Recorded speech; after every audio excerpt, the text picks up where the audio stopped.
Praise the Lord. ક્રિસ્બા લભાઈએ તથા બહેનો, દિવ્ય દયાના દિવ્ય સંદેશમાં તમારું સ્વાગત છે. આ સંદેશ સાંભળનાર તમારા સૌ માટે વિશેષ પ્રાર્થના કરું છું. તમારા બાઇબલ લો, પ્રભુના વચન સાંભળીએ. યોહાન ગ્રંથ 11મો અધ્યાય 45થી 56મી કલમ સુધી.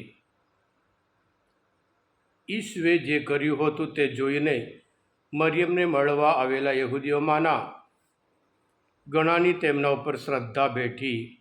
પણ તેઓમાંના કેટલાક ફરોશીઓ પાસે જઈને ઈસુએ જે કર્યું હતું તેની તેમને જાણ કરી.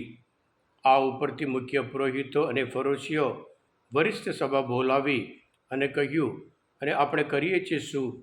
કારણ આ માણસ તો પુષ્કળ ચમત્કાર કરે છે, અને આને આપણે જો એને ફાવે તેમ કરવા દઈશું તો બધા જ લોકો તેના ઉપર શ્રદ્ધા રાખતા થઈ જશે, અને રોમ લોકો આવીને આપણા મંદિરનો અને પ્રજાનો બંનેનો નાશ કરશે. પણ તેઓમાંના એક કાયફા, જે તે વર્ષ વડા પુરોહિત હતો, તે બોલ્યો, તમને કશી ગતાગમ નથી? તમે એટલો વિચાર કેમ નથી કરતા કે પ્રજાને ખાતર એક માણસ મરી જાય અને આખી પ્રજા વિનાશમાંથી ઉગરી જાય? એ તમારા હિતમાં છે. આ પોતે તરફથી નહોતો બોલ્યો, પણ તે વર્ષ તે વડા પુરોહિત પદે હતો, એટલે અગમવાણી ભાગતો હતો કે યહૂદી પ્રજાને ખાતર ઈસુએ મરવાનું છે, અને તે કેવળ પ્રજાને ખાતર જ નહીં, પણ ઈશ્વરના વેરવિખેર સંતાનોને ભેગા કરી એક બનાવવા ખાતર. આ પ્રભુની વાણી છે, તે આપણો આધાર છે. ખ્રિસ્તમાં લભાઈએ બહેનો, પ્રભુ ઈસુએ કરેલા યોહાન ગ્રંથમાં કરેલા જે ચમત્કાર, છેલ્લો ચમત્કાર, લાઝરસ જે મરી ગયો હતો એને ફરી જીવતા કર્યો.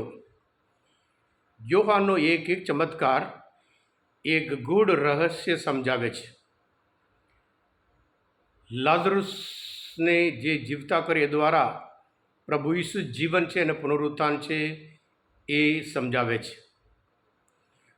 5,000 લોકોને ખવડાવી છેલ્લે એ પોતે શીખવાડે છે સ્વર્ગમાંથી આવેલી જીવંત રોટી એ છે. જન્મથી જે માણસ આંધળો હતો એને દૃષ્ટિદાન આપીને એને સાબિતી આપે છે કે જગતનો પ્રકાશ અજવાળું એ પોતે છે. આજે ચમત્કાર કર્યા એમાંથી યહૂદી લોકો કશું સમજ્યા જ નહીં. એટલે આજના શુભ સંદેશમાં આપણે જોઈએ છીએ, જે ધર્મના આગેવાનો પોલિટિકલ કે રાજકીય રાજકર્તાઓ સાથે ભેગા મળીને આ માણસને ફિનિશ કરવા માટે કાવતરું કરે છે. જે છે એ ચાલુ રાખવાનું છે.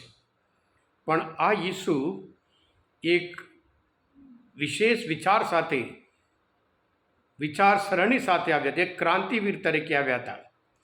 જે ચાલ્યું એ પ્રમાણે નહીં, એક નવો વિચાર, એક નવી દુનિયા બનાવવા માટે પ્રભુ ઈસુ આ પૃથ્વી પર આવ્યા. પણ ધર્મના આગેવાનો એ કરવા દીધા નહીં. રાજકારણના રાજકર્તાઓ સાથે ભેગા થાય છે.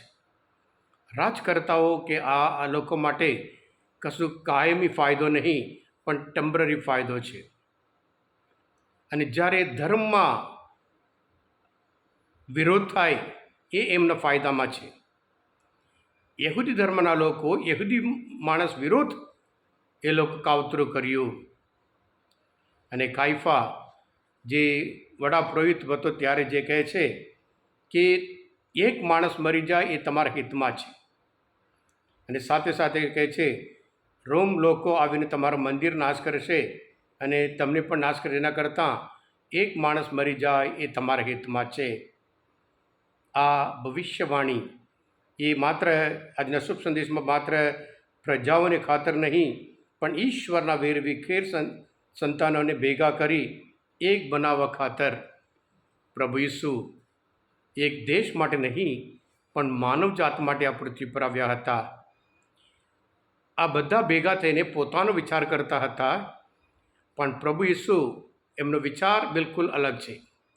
એક વ્યક્તિ ઈશ્વરના નજરે એક આત્મા ઈશ્વર નજરે એ બહુ કિંમતીનું છે. લાઝરુસ એક વ્યક્તિ એના જીવનમાં બહુ મહત્ત્વનું છે. જાકી એ એમના જીવન મહત્ત્વનું છે, બહુ કિંમતીનો છે. એટલે ખોવાયેલું એક ગેટું એ મહત્ત્વનું છે.